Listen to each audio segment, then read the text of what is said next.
प्रतियोगी परीक्षाओं की तैयारी करना कोई आसान खेल नहीं है। अनगिनत तथ्य, तारीखें और नक्शे, ये सब दिमाग में बस एक साथ घूमते रहते हैं।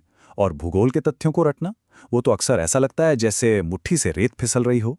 तो चलिए, आज के इस विश्लेषक सेशन में सीधे मुद्दे पर आते हैं और देखते हैं कि भारत के पश्चिमी तट के भूगोल को हमेशा हमेशा के लिए अपने दिमाग में कैसे सेट किया जाए। अब जरा परीक्षा कक्ष के उस भारी दबाव की कल्पना कीजिए। घड़ी की सुइयां तेजी से भाग रही होती हैं और अचानक एक सवाल सामने आ जाता है कि अरब सागर की सीमा से लगे भारतीय राज्यों को पहचानें। अक्सर उस स्ट्रेस वाले माहौल में सबसे आसान नक्शे भी दिमाग से एकदम गायब हो जाते हैं। क्या बिना रटे इन सभी राज्यों के नाम चुटकियों में याद करने का कोई स्मार्ट तरीका है? ये सवाल सिर्फ अच्छी याददाश्त का नहीं है, बल्कि स्मार्ट तरीके से पढ़ाई करने का है।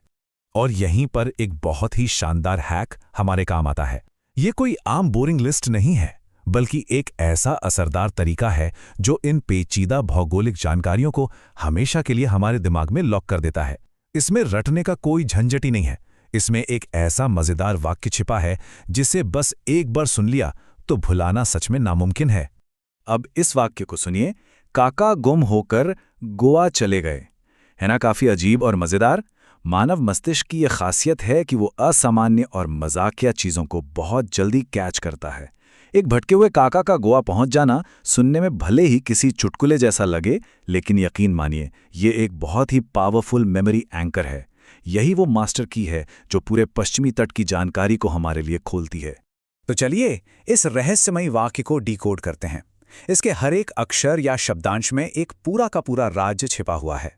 इस वाक्य को हम 5 बहुत ही सरल चरणों में तोड़ सकते हैं।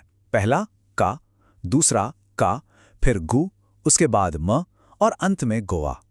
जब हम इस वाक्य को इस तरह से खोलते हैं तो भारत का पश्चिमी नक्शा अपने आप हमारे सामने आने लगता है।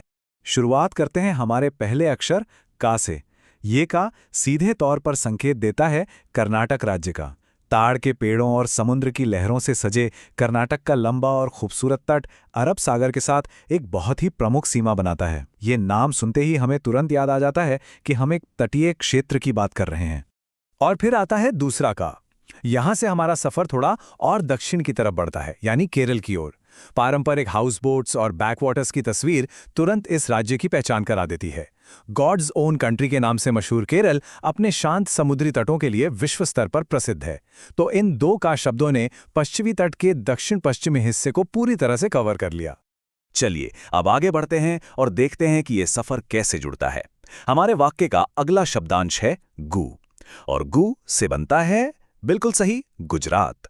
ये राज्य पश्चिमी तट के सबसे ऊपरी हिस्से में स्थित है और एक दिलचस्प बात यह है कि ये भारत की सबसे लंबी तट रेखा का गौरव भी रखता है। राजसी एशियाई शेरों का घर माना जाने वाला ये राज्य गुजरात के गिर राष्ट्रीय उद्यान की भी याद दिलाता है। ये एक और बेहतरीन एंकर है जो दिमाग में छप जाता है। इसके बाद बारी आती है अक्षर म की। म का अर्थ है महाराष्ट्र। गुजरात के ठीक नीचे स्थित ये राज्य भारत का एक बहुत बड़ा आर्थिक केंद्र है।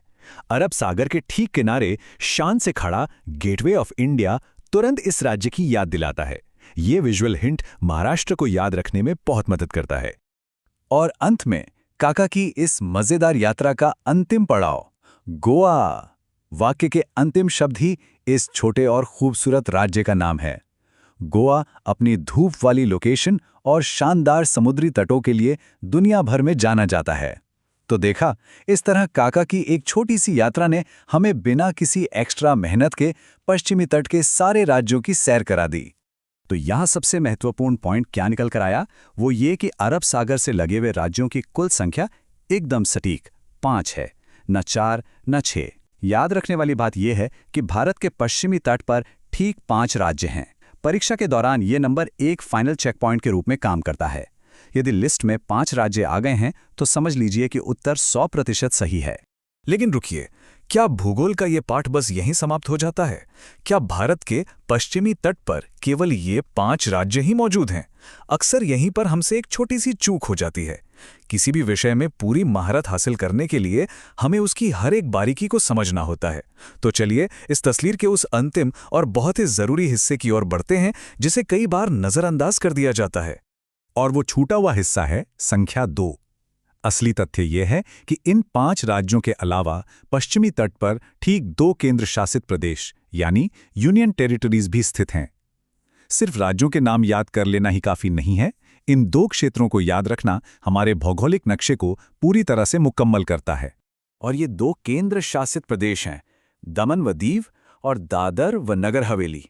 हालांकि प्रशासनिक रूप से अब इनका विलय हो चुका है, लेकिन ऐतिहासिक और भौगोलिक दृष्टिकोण से ये पश्चिमी तट, विशेषकर गुजरात और महाराष्ट्र के पास के बहुत ही महत्वपूर्ण हिस्से हैं। ये जानकारी उस पूरे भौगोलिक चित्र को एक फाइनल टच देती है। तो अगर हम इस पूरे एनालिसिस को एक साथ रखें तो तस्वीर बिल्कुल साफ हो जाती है। एक तरफ हमारे पास 5 राज्य हैं, कर्नाटक, केरल, गुजरात, महाराष्ट्र और गोवा, जिन्हें हमने काका गुम होकर गोवा चले गए वाले उस मजेदार वाक्य से बहुत ही आसानी से याद कर लिया। और दूसरी तरफ हमारे पास वे 2 महत्वपूर्ण केंद्र शासित प्रदेश हैं। ये एक परफेक्ट बैलेंस है, एक हास्यास्पद कहानी और एक सटीक तथ्य का बेहतरीन संयोजन। इस एक छोटे से हैक ने आज ये साबित कर दिया है कि अगर अप्रोच सही हो तो सबसे मुश्किल और जटिल जानकारी को भी आसानी से दिमाग में बैठाया जा सकता है। अब पश्चिमी तट का भूगोल एक ऐसी मजेदार कहानी बन गई है जिसे भुलाना सच में मुश्किल है। लेकिन ये तो केवल आधा ही नक्शा है। जरा सोचिए, अगर पश्चिमी तट को इस तरह आसानी से जीता जा सकता है, तो बंगाल की खाड़ी से लगे पूर्वी तट के लिए क्या कोई ऐसी ही मजेदार ट्रिक मौजूद होगी? सीखने का ये सफर कभी खत्म नहीं होता, ये बस हर कदम के साथ और अधिक दिलचस्प होता जाता है।